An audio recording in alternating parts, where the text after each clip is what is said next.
Hi, Mark Reedy here. Quickly want to show you how to run the report for repair code totals.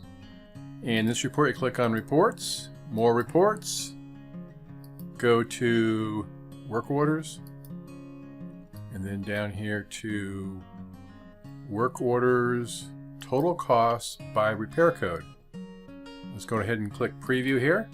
And we can see here we've got repair code 01 tires. We had one work order there, $80. And repair code 2 for engine, 3 work orders, total of $361 and so forth. And we have the grand total. Now you can also choose to put a date range in there. So if you just want to see the repair codes for a specific time period, 1 week, 1 year, 1 month, whatever, put in a from and a to date over here. And if you just want to see a specific repair code like tires, for example, then you can choose to do that. Just go tires to tires, preview, and you'll just see the total cost for tires. And these repair codes are set underneath work orders.